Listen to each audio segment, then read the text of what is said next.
Wow, we are doing this again. Hi guys, welcome back to my channel. It's been a while. As you can see from the title of this video, I'm going to be talking about 5 major things and 5 major changes I made to my life in order to feel my most best. My wellness journey has been something that I get so many questions about. Let's get into it.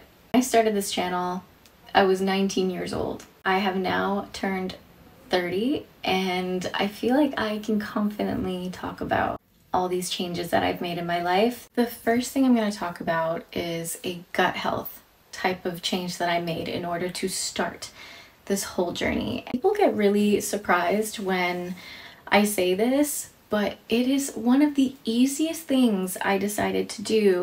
Beneficial things for my physical health was to cut out any alcohol and smoking. I want to preface by saying I'm not a smoker anyways. Let's be real. We all know how horrible smoking is for the body and horrible it is for your health. And alcohol. I know this is a tough one for a lot of people. I get it. I'm wanting to have a nice glass of wine and wanting to chill with the girls. But let me tell you that quitting alcohol, which by the way, I quit about 4 years ago. I decided to do this at 26. Has completely changed my gut health. It helped regulate my hormones, helped regulate my skin. Don't bloat that much anymore. I have lost weight a lot easier. I sleep better. I feel more energized.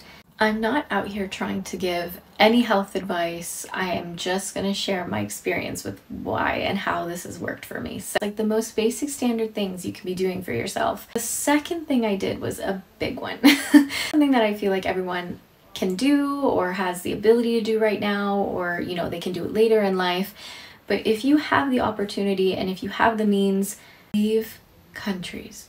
Go live in another country for a little while, not forever, but even just for a year. 2 years ago, I decided to move from Toronto to London. This is an update and I'll talk about it in another video, but I decided to pick up my life and move it to London. So I am currently in England. One of the best decisions of my life. And don't get me wrong, my career, my real life started in Toronto. My 20s were all in Toronto. I spent 10 years of my life there and it was really good for its time. I knew that at the age of 23 or 24, I knew I've always wanted to live abroad because in Toronto, I was living paycheck to paycheck. Like it was not easy. That city is not affordable to live in. Hustle culture was a really big thing then and a really big thing for myself in my 20s. But let me tell you that I am so glad I don't live that lifestyle anymore. If you can get your life to a point where you can slow down even about 20 to 25%, you can thank me later. I felt very stagnant. I didn't feel like I was growing in my career, in my relationships.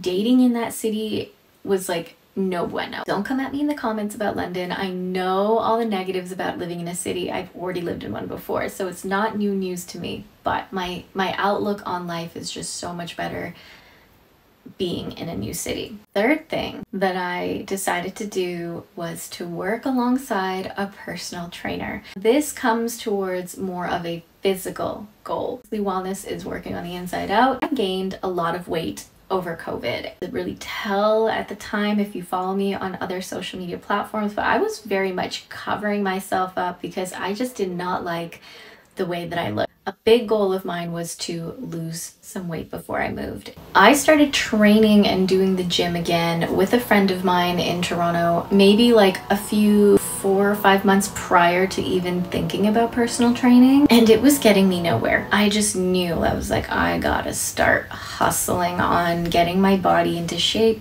because I don't want to move to London without feeling my absolute and looking my absolute best. You know, I'm about to enter a new decade. And along came my now personal trainer. Her name is Fran. I'll leave her details in the description box because she has absolutely changed the way I view myself and quite frankly has changed my life. I cannot imagine being where I am now without her. I signed up for personal training and Fran lives in London, but I was still in Toronto at the time. So she actually does coaching online, which honestly, I was skeptical because I was like, how is this gonna work? Like, I don't know if I can keep up with everything. I don't know if it's gonna be too stressful for me, because the last few months prior to me moving, was the busiest months of my life. I had to move out of Toronto to back home with my parents in order to save some money. I also had all of my clientele in Toronto. Going back and forth from city to countryside was really difficult, and then on top of that, I had clients back to back to back. It was some of the most busiest months of my life, and I was like, when am I even gonna have the chance to do any sort of training?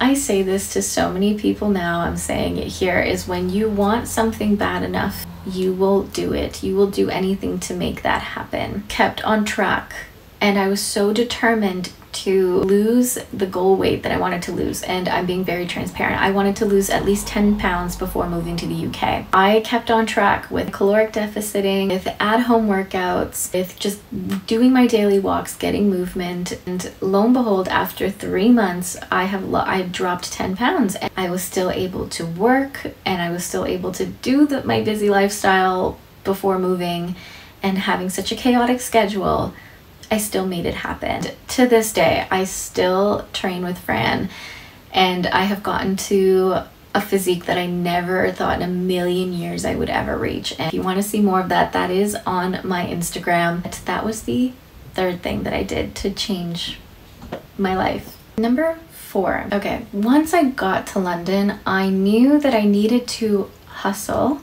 I don't like using that word anymore, because I was a hustler in my 20s. Like, I worked 2 jobs. I was still working on my photography business aside from my 2 jobs, and I was trying to make a living in Toronto, was trying to survive, was trying to still travel and live life. It was chaotic, and I don't regret a single thing about it. But what I do really wish I was able to tell myself was to learn to slow down, because I would constantly overwork myself, constantly pushing my limits, and it caused a lot of stress, caused a lot of sleepless nights, heartbreak, just inner work that wasn't being done. I worked really hard in Toronto to build the foundation of my career, and please remember that no matter what someone does in life, never ever judge someone's work ethic. You don't truly know what they have gone through in order to get to where they are today. So I do like to slow live now, and don't get me wrong, I love being productive. This doesn't mean that I'm not productive.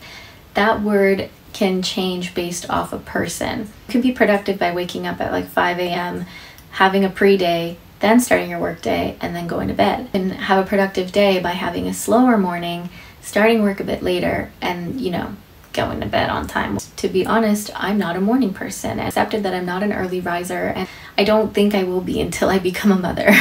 I used to work 12 straight hours a day, and it was so unhealthy. It may not be unhealthy for you or for somebody else, but it was really unhealthy for me. I don't work a traditional 9 to 5. There's ways that you can balance your own life and making sure that you can live a bit slower, whether it's on the weekends, whether it's in your evening routine.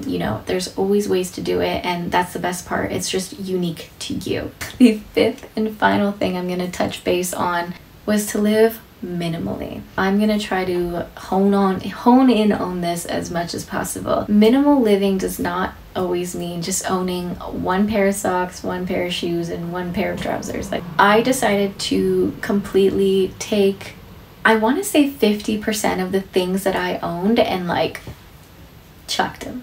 I was consuming so much stuff and so many items and things that it was just causing me to feel very chaotic in my brain. I didn't have a specific style at the time. I was struggling to figure out the person I want to dress as and the person I want to be, and I realized I don't like owning a lot of things. As a creator too, you get a lot of PR, you get a lot of items. So many of those items were just collecting dust. Just one day it clicked where I was like, that's it. I'm gonna try to be like 40% more minimal than I am now. Really has helped not only my financial life, it's helped my mental health, and it's also helped me shape my style, like my wardrobe, my hair, my makeup. Like, I honed in on everything. Like, it was clean girl aesthetic, minimal. I wanted my wardrobe to be as capsule as possible without being boring. And everything with my hair, like, I decided to stop dyeing my hair. I have grown my natural hair color completely. I also stopped getting my nails done. My nails have never been healthier. But every aspect of my life is very organized now. very minimal. I have every single thing I need. It's not only worked in my favor with my wellness, it's also worked in my favor with my confidence. I hope these 5 tips were helpful for you and really stagnant. Just know that you are in charge of your happiness and you're in charge of your own life. I would love to hear some of the things you guys do for your wellness journey, and also just would love to hear from you in general because it's been a hot minute. I'll also maybe do a Q&A, so if you want to leave Q&A questions, that would be really fun. And I'll see you guys in my next video. Bye!